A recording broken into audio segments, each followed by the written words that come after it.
Hey, hey, hey, my friends, and welcome back. Can you believe it is the final sixth session of our relationship series?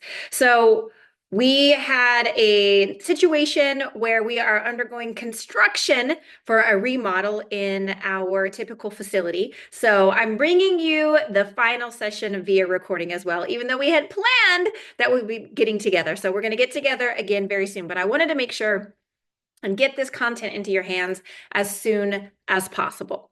So, this is the grand finale in our six-part series called The Infinite Relationships of a Jewish Woman, where you are working to unleash your greatness to elevate and transform the ones you love. So, today is all about bringing the pieces together and learning how to maintain your relationship superpowers for the long haul. Now, in order to do this, I want to take a few minutes and refresh our memory and also really solidify the concepts that we've covered. You know that we have covered some amazing ground over the past 5 sessions. And the purpose of today is to make sure that you have a strong enough foundation established so that you can continue this work on your own for the rest of your life. And I really want to stress that point.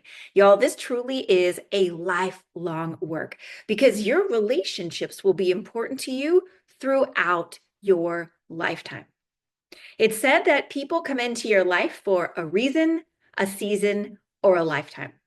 So some of your relationships will be forever, as long as you live, and some of them will be only short-lived.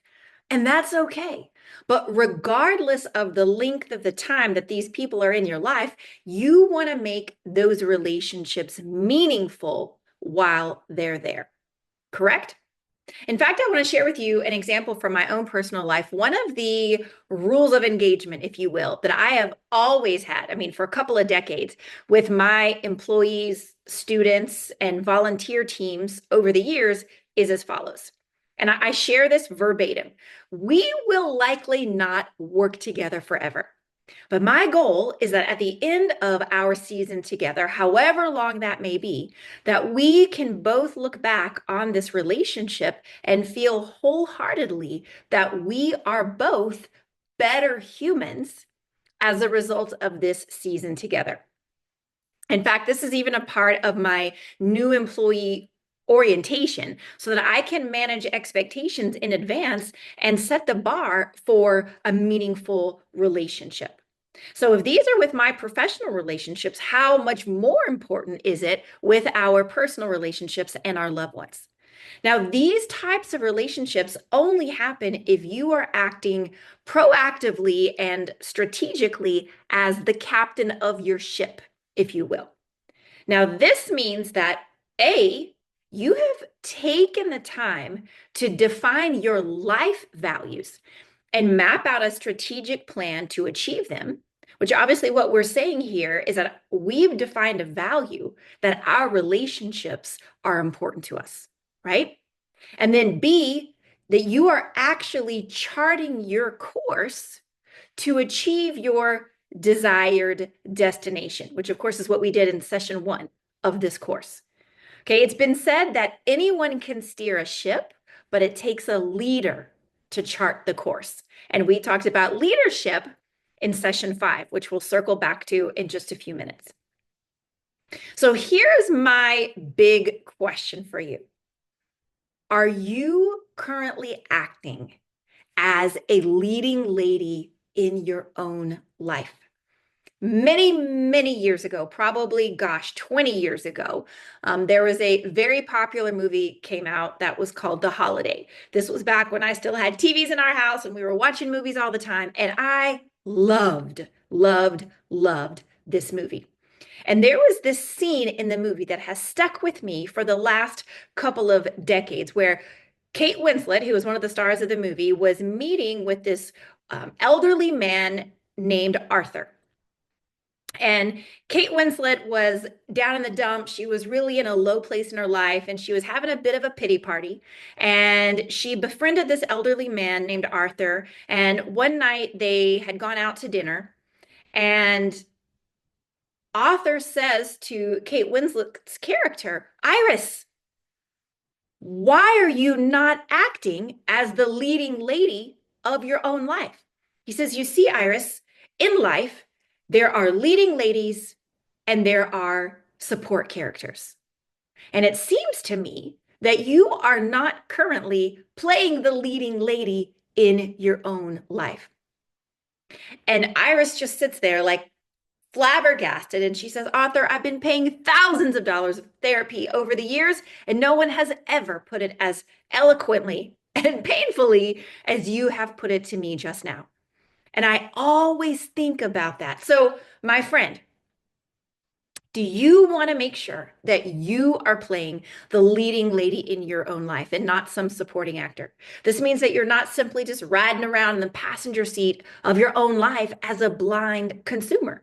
It doesn't matter if you're 20 or if you're 70. You're never too young. You're never too old. It's never too late. And if we want to make sure that we are playing the leading lady in our own life, then we need to go back and make sure that we take a quick peek at these first 5 sessions with a fine-tooth comb to make sure that you are ready and equipped to continue this journey on your own. Are you ready? Okay, so as I just mentioned, in session 1, we defined our relationship map. And of course, we learned that means in order to get anywhere we want to go in life, we have to first decide on our destination, our desired outcome of where we're headed, whether it's a road trip or a life trip. And then we've got to know where we're starting. Okay? The shortest distance between 2 points, as we know from geometry class, is a straight line. And I don't know about you, but I've already taken enough detours in my life that I prefer to be as efficient as possible. Now, of course, we want to stop and smell the roses along the way. This doesn't mean that we don't get to enjoy life. And in fact, quite the opposite. But we don't want to just be, wandering around aimlessly without a purpose, without an intention. Okay, so that's what session 1 was all about. Then in session 2, we dug a little bit deeper and we conducted a self-analysis to define our starting point. And this is when we first introduced the underlying concept that has run through every single session of this course, is that the work is with me. The work is always with me. So as I am working on myself and I continue to work on myself through each phase of life, then it in turn makes every area of my life better, richer, more meaningful, and sometimes just flat out more manageable when life is hard. All right. Now, in session 3, we discussed creating a strategic plan for revolutionizing the relationships with your family members and loved ones. Because with something this important, we don't just want to leave it to chance and hope it works out, right? It is what it is a death sentence for relationships because they actually take a lot of hard work. And if we don't care enough to nurture them and keep them strong and healthy, then they will absolutely die.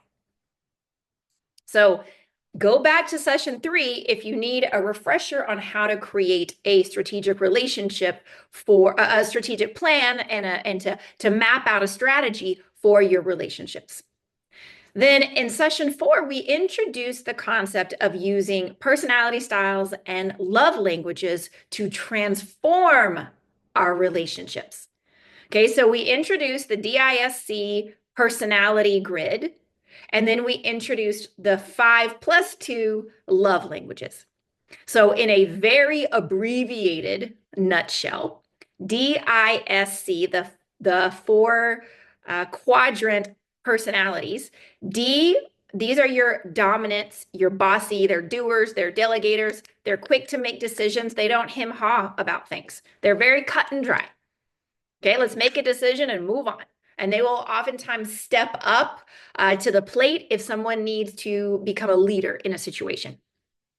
Your I's, these are your influencers. They're the life of the party. They're always in the middle. They're the social butterflies, and they want to make sure that everyone is having a good time, that everyone's enjoying. Okay. They will a lot of times be the last to leave the party because they operate with a massive FOMO, fear of missing out.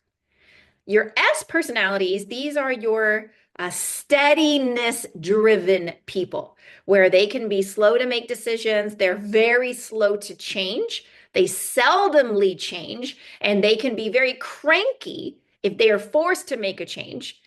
Safety is very, very key to these personality types, and they are often the peacemaker between other people. And by the way, the peacemaker is a trait that I's can share as well. So I's and S's are often peacemakers together. And then last but not least, your C's. These are your conscientious people. They're very critically minded.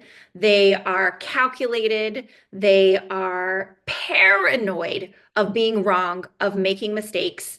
They're very much attention to detail. These are spreadsheet people, chart makers, a lot of IT and finance people are C personalities, and they oftentimes need to know step number 47 before they're going to take step 2. And of course, we know and we learned that of these 4 personality types, and I shared with you in your follow-up resources, different quizzes that you could take as adults or as kiddos to help find your personality and to help discover the personality styles of the people that are most close to you, that you are associating with on a regular recurring basis, so that it can be a process of self-discovery for all of you together, and also so that you can learn how to best work with and communicate with these people that you care about the most. And we did share that typically we would have a dominant trait of these 4, and then we would have a secondary trait of these 4. So, for example, I am a DC, which my mentors always called me a raging headache, because these 2 traits don't necessarily go together very well. So a lot of people are DIs, a lot of people are SCs, and there's really any hybrid of these. Okay. Then the 5 love languages, you've got acts of service, receiving gifts, quality time, words of affirmation, and physical touch. And then, as I've shared with you a couple of times already, the Jewish course that I took on these love languages added 2 more languages, food and empathy. And I shared with you also resources online where you can dig in and take quizzes so that you can learn more about yourself and your loved ones. This is all to facilitate increased and improved elevated conversations so that you can connect with your loved ones and your coworkers in a meaningful way so that you can speak a language they understand. Okay, we're not talking talk, just so that we can spray and pray information, but we actually want what we're saying. If we're putting time and effort into what we're saying, in order to create meaningful relationships, we want the message to land, right? Which means that we have to be speaking their language. And then in session 5, we addressed 3 skill sets that we need in order to affect long-term sustainable results. And the 3 skill sets, let's see if you can remember. Quick quiz. We need to dust off the cobwebs. I'll give you a second. Can you remember? Do you remember? First one I just gave away is communication skills. And then the second one is life skills. And the third one is leadership skills. Now, again, to list these 3 skill sets is almost laughable because a person could spend years and years and years getting a PhD in each one of these different categories. However, the point right now is not mastery, because again, that's an ongoing process, but the point is to create awareness so that you can decide if, when, and how you want to begin the journey of digging deeper on behalf of your family, your loved ones, and your relationships. Remember, the work is with me. The work is with me. So if I invest in myself through upgrading my communication skills, my life skills, and my leadership skills, and what happens? then every area of my life improves. My whole life gets better because I get better. So our job is to search for the light. Again, this is our job as Jewish women. Okay, we know that we are here to be a light to the nations, and we are the energetic thermostat of our homes. That means that it's our job to search for the light, find the light, work to fan that flame within ourselves so that our divine light radiates outward, and then we can begin to shine the light for others. And these three skill sets, communication skills, life skills, and leadership skills, are actually our very practical flashlights. These are the practical tools that we can use to illuminate the darkness in our own lives and in our relationships.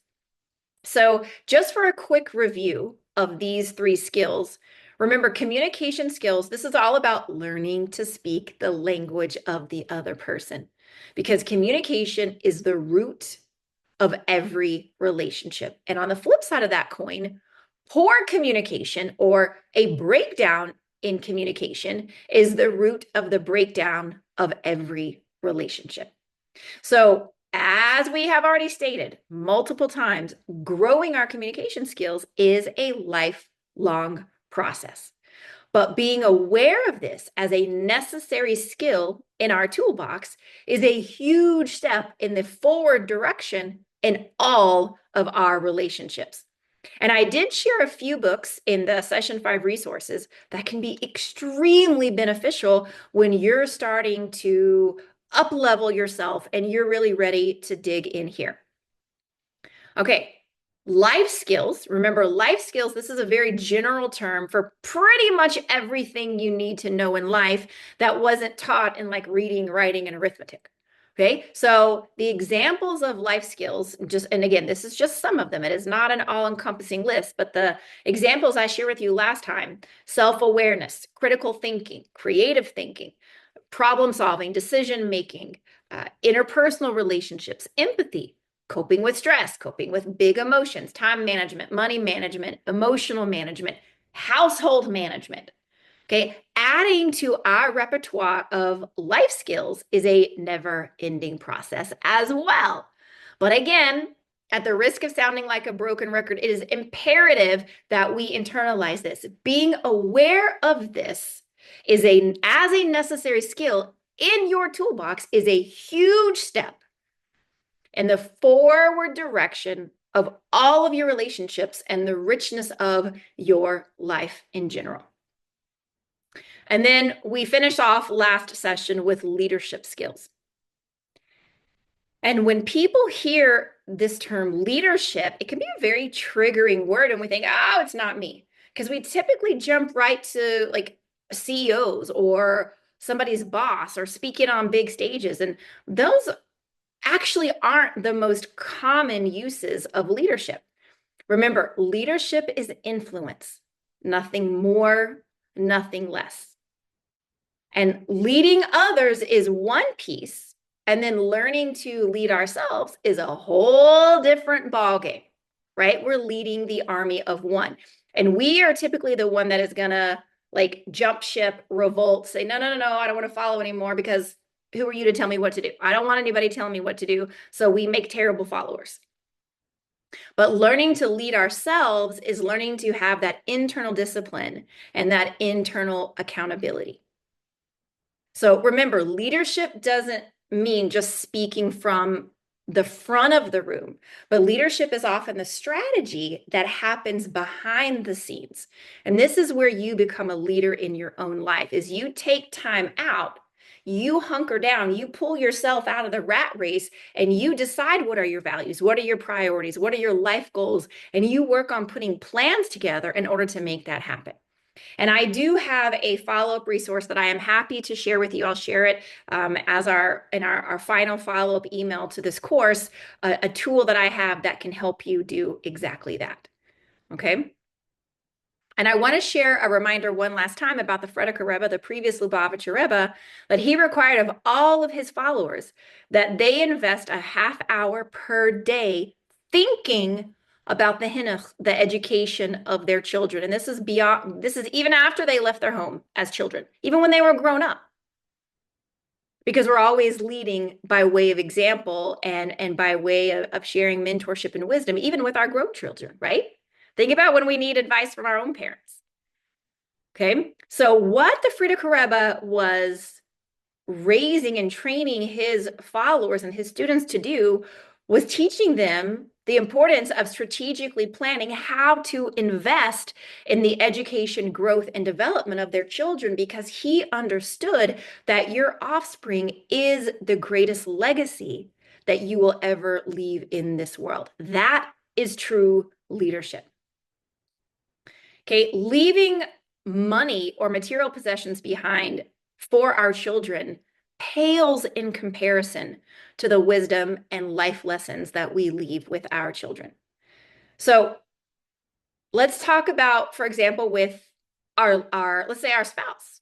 Okay, how much time do you spend thinking about how to invest in your marriage, how to grow your marriage, mapping out the kind of relationship that you want to cultivate? That is true leadership. Not just counting on the other person to, meet you halfway. No relationship is 50-50. Think of it all as 100%. That doesn't mean that you're a doormat or you're a martyr. Heavens no. Okay, learning how to develop healthy boundaries is another life skill. But knowing how to take charge with behind the scenes leadership and deciding that you're not going to settle for the status quo and you are going to gently lead the other person by way of invitation. Remember, people support what they help to create. And by us asking respectful, kind, leading questions in a positive way, I have a whole course on this that I work with my students on. It's called the 90-Day Blitz. And they're working on one whole section in this 90-Day Blitz is getting your family members on board. Okay, like eliminating the resistance. Okay, but just again, here by way of a quick example, mapping out the kind of relationship you want with your spouse and finding a way to speak to them in a pleasant way that gets them on board, that is true leadership. Thinking about your life purpose, your mission on this earth, what Hashem wants for you to accomplish while you're here, what you want from yourself, that is true leadership. Remember, that is leading the army of one. And if you have any questions or would like further resources or tools in any one of these areas, you have an open invitation from me to reach out to me at any time, and I will be more than happy to point you in the direction of any of these resources. Okie doke. So today, as we bring all of these tools together, where does it leave us? I want to cover 3 additional points that you will need in order to be fully equipped for this journey. So the first thing I want to cover here in the new material for session 6 is what happens when you're dealing with outliers or exceptions to the rule. There are several situations, several categories that if you find yourself in these situations throughout the course of your lifetime at any time, it's very likely that you will need some sort of outside support. Okay, so I want to share the most popular of these exceptions with you. Okay, the first one would be someone who is dealing with active addiction. So if they are actively addicted to drugs, alcohol, pornography, or anger, rages of anger, and they are not in treatment or seeking help, that is an exception to the rule because your priority is safety at that moment. Okay. Another one is if you're dealing with someone who has a bona fide mental illness. Also, if you encounter infidelity in a marriage or a massive deception or betrayal in a business partnership. Another case would be a child who is extremely troubled with serious struggles and they need outside support, which means you will likely need outside support in how to support them. Okay, another one is dealing with a narcissist. Narcissistic behaviors are very, very challenging and in a way where you are constantly made to feel guilty and bad. And then the last example is a loved one or yourself. If you or a loved one have experienced abuse in any form, whether it's physical, sexual, emotional, verbal abuse, then that can really leave us with parts of our brain actually shut down, which keeps us from being able to show up fully in the world and thrive in, normal everyday circumstances. Okay. Now, again, these are most of the exceptions, but I'm sure you would be able to throw a few others in here as well. Now, at the end of the day, we want to build our life on the rule, not on the exceptions to the rule. Okay. So in these situations, you will very likely need some sort of outside help or support. Okay, maybe it's really amazing, powerful books. Maybe it's mentors or counselors or therapists or coaching of some sort. And remember, again, there is a big, big difference in actual trauma versus everyday drama. All relationships have ups and downs, ebbs and flow. It's human nature. But these extenuating circumstances that I just shared, they may very likely need outside support because they are exceptions to the rule. Okie doke. So, what I'm saying here is that simply by investing in your own relationship skills is not necessarily going to fix every single one of these extenuating circumstances. And you may need outside support in addition to just working on your own self, your own awareness, and your relationship skills. Got it? Okie doke.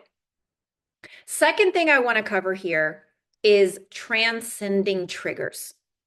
So, what do I mean by this? We all are triggered in life.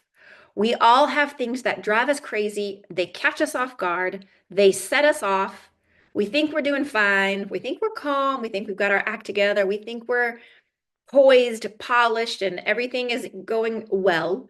And then boom, something can happen and it just triggers us. Like it knocks us sideways and we find ourselves like literally immediately reverting back to like our Neanderthal animal, dinosaur brain.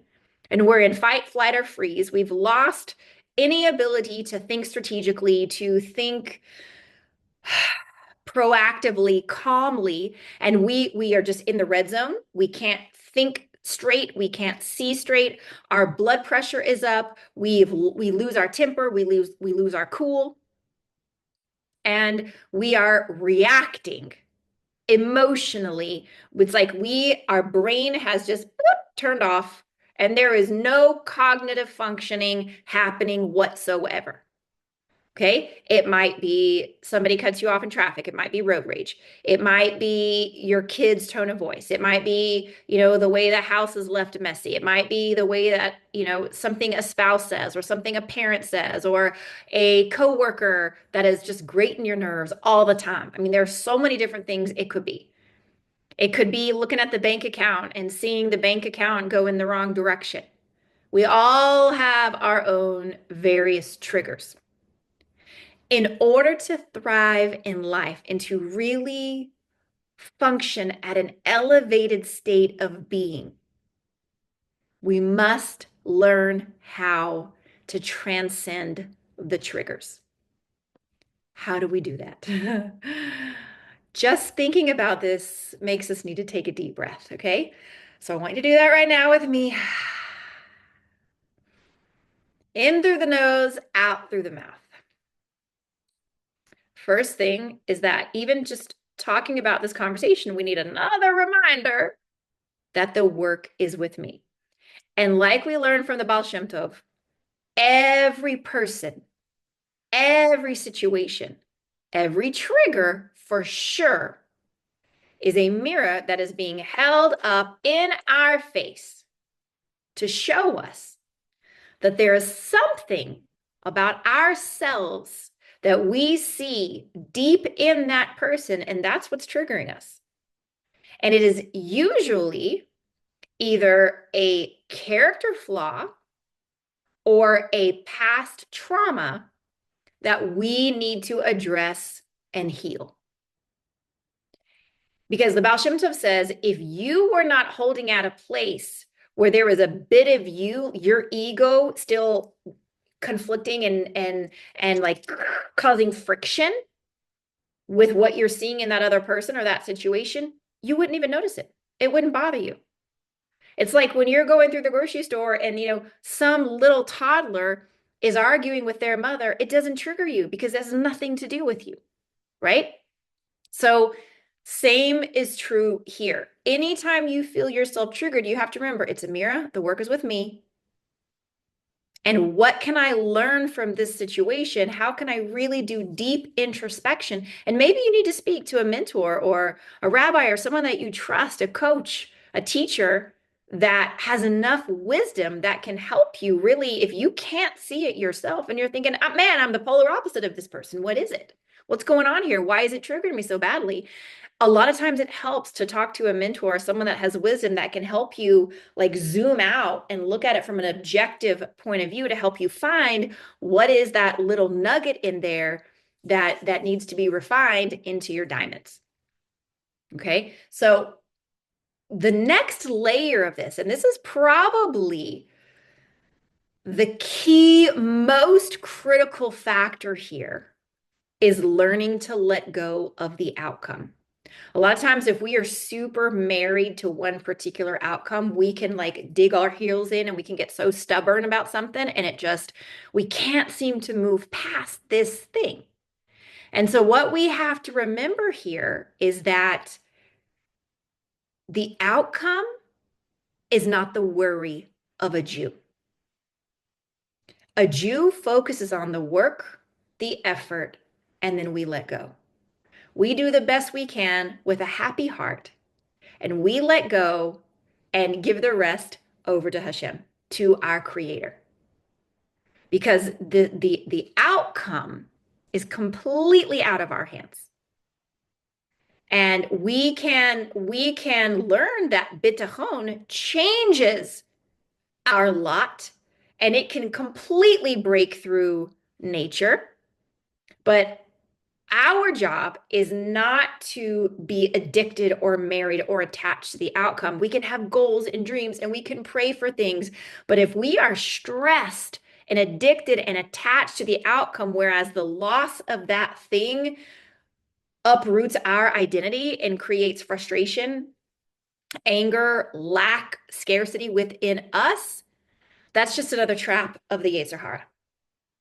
Okay, and when we're talking about people, maybe you are attached to a very specific outcome in a particular relationship. Remember, you cannot lead people that you need. You cannot love people that you need, because if you need them, it means you're only really loving yourself because of what they can do for you. And as our great sage Yoda has said, we train yourself to let go of everything you fear to lose. And then all those layers that are actually blocking your true identity will start to dissipate, and you will be able to see how strong and grounded you truly are with just you and Hashem. And there is nothing but you and Hashem, and everything else around you is just a part of your puppet show. All right, that is how we learn to transcend the triggers. Is it an overnight job? Of course not. It is a lifelong effort, but the work is with me. And when you find yourself being triggered, this is some excellent material that you can come back to and work yourself through this again and again and again, like your own personal, spiritual, and mental, emotional workout routine. Okie doke. And then the third and final category for today's conversation. So today's class is titled Learning to Maintain Your Relationship Superpowers for the Long Haul. Learning to maintain your relationship superpowers for the long haul. But what does that actually mean? In truth, there is no such thing as maintaining. You see, in life, we're either moving forward or we're moving backward. We must be constantly recalibrating in order to even stay the same. If you've ever heard the example of the mathematical formulas that are happening as a spaceship is catapulting through orbit, there is a constant, ongoing, every nanosecond mathematical formula in place that is keeping that spaceship on the right trajectory, where it's constantly, literally every second, it's getting a little bit off orbit. And there are internal mechanisms within the spaceship to keep it on orbit, even in spite of all of those outside forces because of the lack of gravity, right?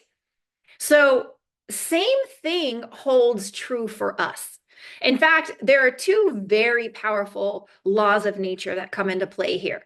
They are called the law of entropy and the law of inertia. Perhaps you remember these back way, way, way back, if you can dust off the cobwebs from high school science class. So, in very rudimentary terms, entropy is the second law of thermodynamics, and it's technically related to heat. We're not going to go there. It's above our pay grade. We don't need it for right now. But in layman's terms, what we can extrapolate from this theory is that entropy is the invisible force that brings disorder to the universe. So, for example, you can't easily put the toothpaste back into the tube. Even though you make your bed every morning, hopefully, it still gets messy every night. You can't expect molecules of steam to like spontaneously migrate back to form a ball of water. If you release a bunch of puppies into a field, it's very unlikely that you're going to be able to gather all of those back together in a crate without a boatload of work. Okay, that is entropy. Again, the invisible force that brings disorder to the universe. And inertia is the natural tendency of objects that are in motion to stay in motion, and objects at rest to stay at rest unless a force, an outside force, causes its velocity to change. Now, before I lose you with like high school science trauma, stick with me here. What do these two laws of nature have to do with relationships? Here we go. You paying attention? Unless we are actively working on ourselves and our relationships, first of all, according to the law of entropy, we and our relationships will always be sliding backwards. Remember, constant disorder.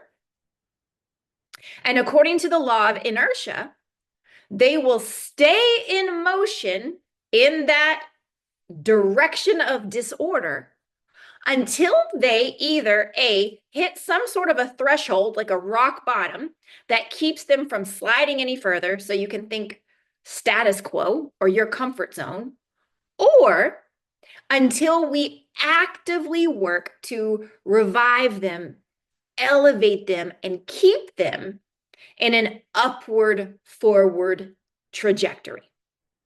Whew, I know that's a mouthful. So, bottom line, what all of this is showing us is that there are actual laws of human nature that are proving why and how there is no such thing as a maintenance mode. In life, we're either moving forward or we're moving backward. We're either growing or we're dying. So, if this is the case, how can I create systems in my life that keep my relationships thriving without me constantly living in fear that they're going to fall apart? Are you familiar with the game Whack-A-Mole? It is very popular in arcades and county fairs all across the USA, but it's a big board and it's got these little moles, like these little rodent animals that they keep popping up, at the different holes on the board, and you have this big mallet, and your job is to literally whack the mole before it bounces back down. So you hit over here and it bounces up over here. You chase it over here and it bounces up over here. So that's why they call the game Whack-A-Mole. And that's how we can so often feel in life, that I'm just trying to hit at whatever pops up, and I'm like a fireman, just constantly putting out fires. And I'm thinking, when is life going to calm down? When is it going to be at ease so that I can enjoy? Y'all, that thought right there is a disease that we have been sold by modern society. And it is a lie of the Yetzer Hara, of the Sitra Achra, of the other side, designed to keep you small. So if we're saying there's no such thing as maintenance mode, then how the heck can the title of this class be focused on how to maintain your relationship superpowers?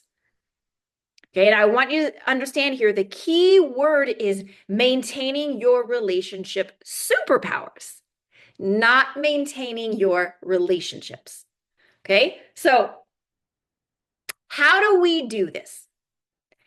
The best wisdom, literally, one of the absolute, if not the best piece of wisdom that I've learned over the years in order to create a sustained level of excellence in my life, is to create set increments of checkpoints.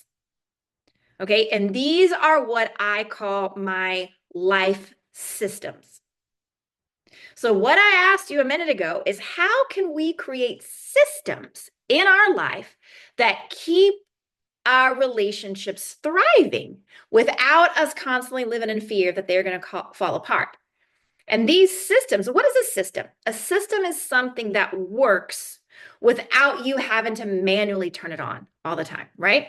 So these set increments of checkpoints that I'm going to explain to you in detail, this is the best way that I have learned to maintain my own superpowers. Now, remember, who motivates the champion? The champion. It is nobody else's job in your life to motivate you, inspire you, or elevate you. That is your job and yours alone. Nobody else is ever going to be as passionate about your dreams or goals as you are. There is no prince on a white horse or a knight in shining armor come along to rescue you. And unless you've got trust funds growing in your backyard where everything is handed to you on a silver platter, it means we've got to show up and do the work ourselves. And even the people who do have trust funds have so many areas of their life falling apart, because it is impossible to thrive in life without self-work. So let's hone in for our last few minutes on these incremental checkpoints. So I want you to write down these time frames: yearly, quarterly, monthly, weekly, and daily. You got 5 increments. Write these down. I'm going to say them again, and then I'll go back and explain. Yearly, quarterly, monthly, weekly, and daily. And we're going to take it from the top, the most macro view, and then we'll whittle our way down. So here we're talking about strategically investing in your relationships and your relationship superpowers, right? So I would invite you to start something like a once per year internal retreat with yourself. In fact, I have something that myself and all my students do. It's called War Week. And once a year, I take usually the last week of December, and it's called War Week, where we are waging war on the mediocrity of life. Okay. And one of the things that we look at during this little internal retreat could be a staycation. You take a couple of days off work, or you take some vacation time, and you are totally blocking out the outside world, and you are looking at your goals, your values, your priorities, what's important to you. You're looking back at, how did the last year go? How's it going for, what are my goals for the coming year? And as you're looking at all of these components of your life and what matters to you, this gives you a chance to map out and put pen to paper. Because I don't know if you know this or not, but people that actually write down their goals and their life plans, statistically proven, they are 90% more likely to achieve them than people that never have goals or don't write them down. Okay. So once a year, you're going to do a big sweeping look at your life in every area of your life. Okay. Then the next level is quarterly. Now, quarterly, it's literally breaking down the year into four chunks, right? So as you're defining your annual, your quarterly goals, you're thinking, okay, let's take, for example, my spouse or my kids. Maybe quality time is something really important to me. So I'll give you an example from mine. For many, many years, when my son was young at home, I would want to take, at least one very meaningful family vacation per year. We would do, something smaller twice a year, like at a 6 month interval. We would do something smaller, whether it was going to visit family out of state or, something like that. But one where actually, when my son was very young, and I said, oh my gosh, I only have, 15 summers with him. If I have 15 summers with my child, what are the experiences and the memories that I want to create? What do I want to send him out into the world with? And so I became very strategic with protecting and investing that time and using it wisely and well. But that was based on my priorities and goals. So yours could look very, very different than mine. Okay. I also knew that I wanted to have some sort of a little getaway with my husband once a quarter. It did not have to be big. It did not have to be expensive. I did not have to get on an airplane, but something where it allowed us to keep our relationship strong and special amidst the hubbub and chaos of daily life. Okay.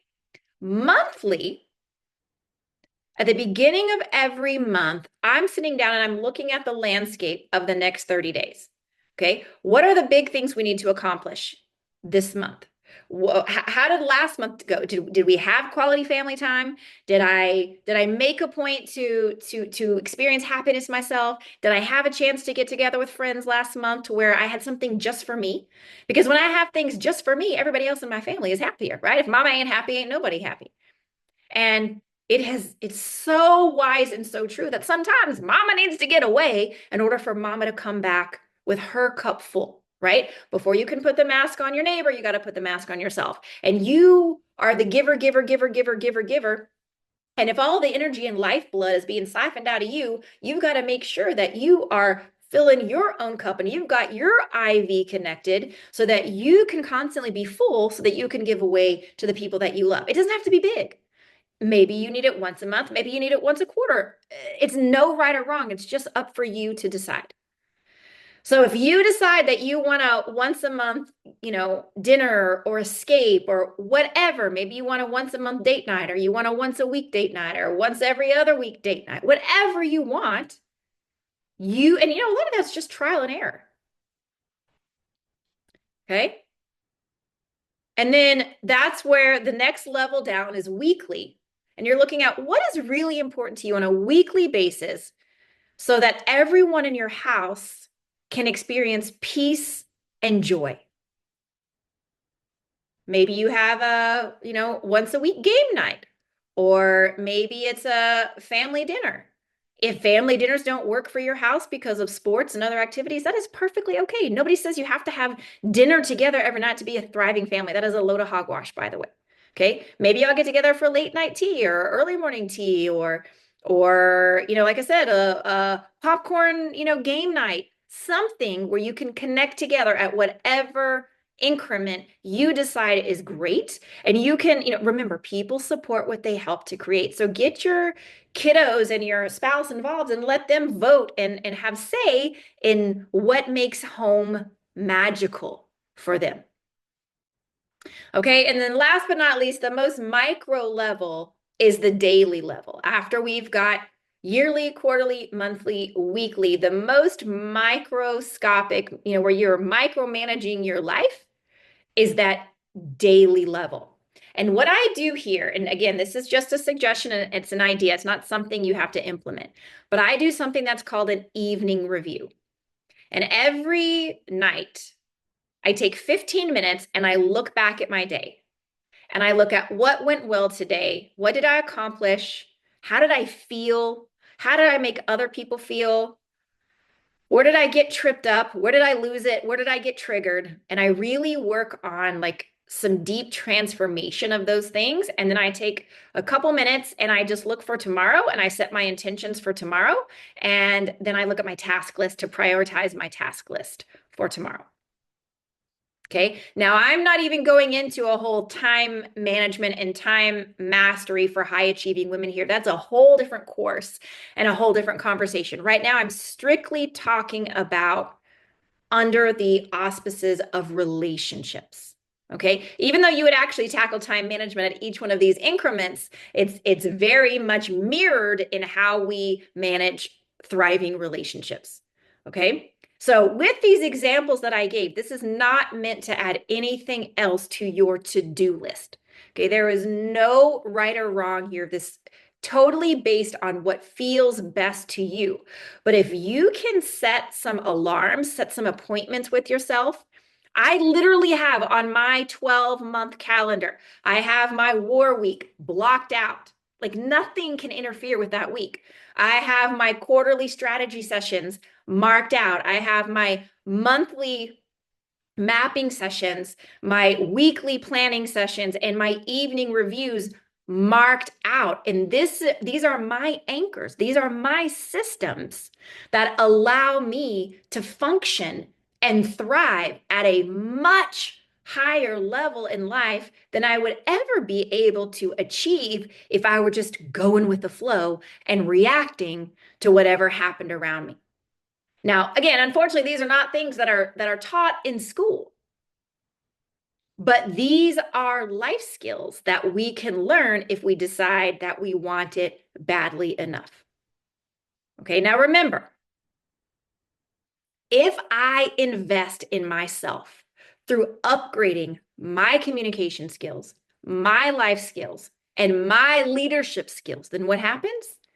Every area of my life improves. My whole life gets better because I get better. And no one, not me, not you, not your creator, is expecting you to master these concepts overnight. We don't need to. These are tools that you will continue to add to your own personal arsenal as you go. And your objective here is leading your family in the way it should go. You are the Ashes Chayil. You are the woman of valor. You are the regal queen in your home. And the whole reason that you are here taking this 6-part course is because you take your job as a leader of your household very seriously. You are clearly committed to learning new skills and a new approach to life that empowers you to lead with passion, purpose, and joy. And I want you to remember that every journey begins with a single step. We are not getting overwhelmed with the task, and we're not getting sucked into the microwave mentality of the world. When we are tempted to become overwhelmed, we catch ourselves and we say, no, no, no, no. Instead of sliding down that landslide of overwhelm, I am choosing instead to be empowered. Remember, you are the crock pot. Slow and steady wins the race. And yes, sometimes you got to turn up the fire for a quicker boil to make some quick traction, and that's okay. But over the long haul, as you know by now, it's the long distance runner that wins the race. And this race is not against you or anybody else. It is your own race against your best self. So this is your higher self having a constant inner turmoil with your lower self, with your status quo, with your levels of mediocrity. That is the Yetzer Hara disguised in your brain, giving you constant doubt, fear, worry, self-sabotage, self-loathing, frustration, memories of past failures, saying, what am I thinking? I'm never going to make this happen. Why do I even try? The Yetzer Hara is all bad all day, taking up real estate in your brain. And you have to remember that you do not have to believe every stupid thing you think. Just because it comes through your brain does not mean that it's a part of your identity. It means the whole reason Hashem allowed you to have that thought is so that you can, go, hey, I don't like that thought. I want to think a new thought. Thank you so much. Delete. Goodbye. And you turn the page. And at the end of the day, throughout this ongoing work, your relationship with yourself improves. Don't you want to love yourself? To be comfortable in your own skin? And not because you finally arrived, there is no arrival, but because you are awesome and worthy just as you are. Remember, the most challenging and the most rewarding work you can ever do is the work on yourself. Now, at the end of each session, I gave you digging deeper action items to help you really internalize this wisdom. And the more you put into those action items, the more you will take away from this course. So I just want to say, I strongly, I cannot say this strongly enough. I strongly urge you to repeat and revisit these sessions again and again and again. Do these action items at least once per year for the rest of your life. Yes, I'm serious, for the rest of your life. Why? Because you will receive them and experience them in a totally new way each year, because you will be in a totally new place each year. Heck, grab a running buddy to do it with you, and an accountability partner, if you will. Okay, so let me share with you now your final digging deeper action items for this series, the infinite relationships of a Jewish woman. Here are your 3 digging deeper action items for session 6. Okay, number 1, do you currently have any relationships that might need outside support? So I want you to go back and evaluate all of your relationships and look, do you have any that might need outside support? If you think you might, then identify which ones and why. What is it about that situation that makes it an extenuating situation? What makes it an exception to the rule? Okay, that will help you see, is it possible that you might need to start working on an external support network that can help you while you are working on building your relationship muscles, right? As the thermostat of your home. Number 2, I am going to invite you, again, we were talking about triggers, right? So I'm going to invite you to set an alarm to evaluate your triggers at the end of each day. Maybe you want to do this as a part of an evening review if it's something that you would like to start. Okay, but I'm going to challenge you to look back and reflect. Once you've been removed from the situation and your blood pressure has calmed down, look back over any triggers that you experienced throughout the day. What can you take away? What can you learn? How can you use this as a stepping stone to become wiser and better? How can you reframe it to release it with joy? Okay, remember, every trigger is a mirror saying there's something here for you to learn. Either it's a character flaw or an old trauma that can be healed and transformed. So what can you learn from that? Literally make notes, write it down, and how can you transform that? How can you reframe it? How can you release it with joy so that you don't keep falling into that same pit again and again and again? And if you do find that you're falling into the same pit again and again and again, maybe you want to ask a friend or a mentor for a little bit of outside perspective there. And then number 3, what kind of recurring systems will you implement so that you can continue to elevate your relationships and keep them thriving on an ongoing basis?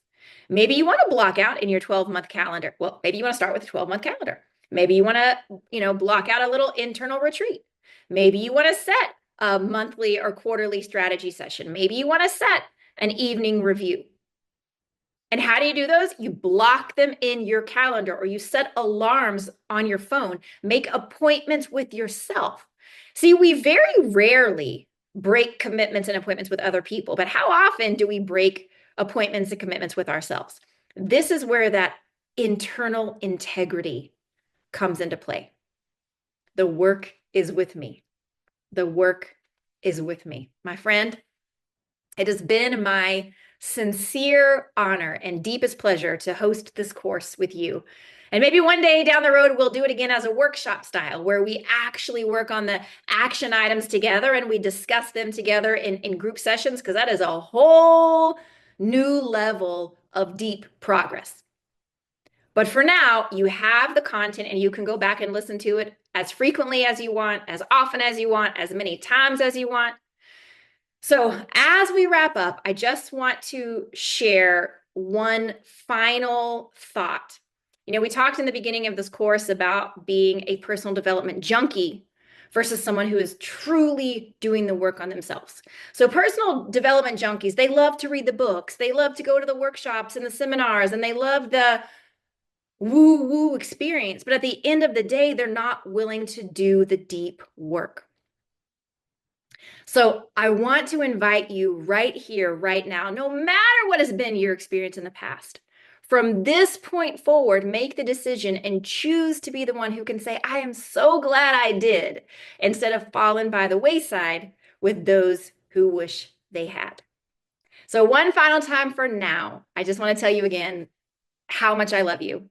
And I want to give you a huge bracha, a huge blessing, that Hashem should bless you beyond measure for your efforts to bring Kedusha and light and life into your relationships.